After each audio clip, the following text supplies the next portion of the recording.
Nais ko rin pong ibalita ang ilan sa ating mga proyekto at inisyatibo na ginagawa dito sa probinsya ninyo sa Aurora. Kabilang sa mga proyektong ito ay ang pagpapasemento ng daan na nag-uugnay sa mga taniman ng niyog mula sa bayan ng Dinalungan patungo sa iba't ibang pamilihan sa lalawigan ng Aurora. Halos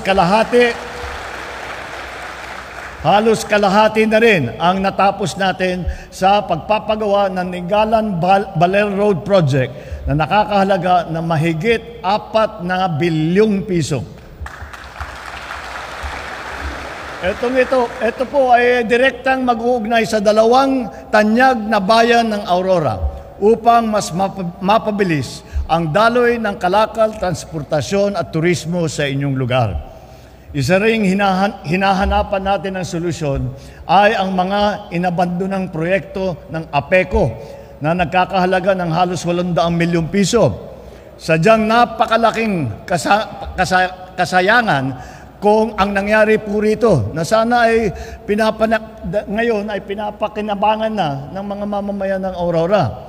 Kasalukuyan natin inaaksyonan na po ang ating APECO President at CEO na si Hill Taway IV at napagdesisyonan na itigil at i-rebid ang mga kontrata upang tuluyan ng matapos ang mga proyekto sa lalong madaling panahon.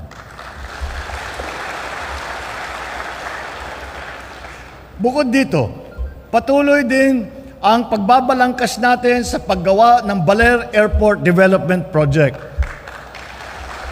Mahalaga ito upang maaari nang makatanggap ng mas malaking eroplano at dumami pa ang pasahero na kaya nitong pagsilbihan.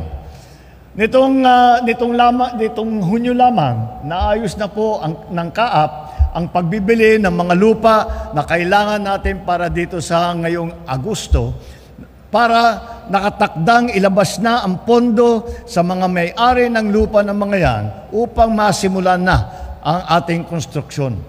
Matapos nito ay ang pagpapagawa naman ng passenger terminal building ng ating isusunod sa mamamayan ng Aurora.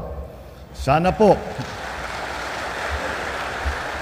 sa mga mamamayan ng Aurora, sana po ay maramdaman naman ninyo ang aming pagkalinga sa pagmamahal sa inyo.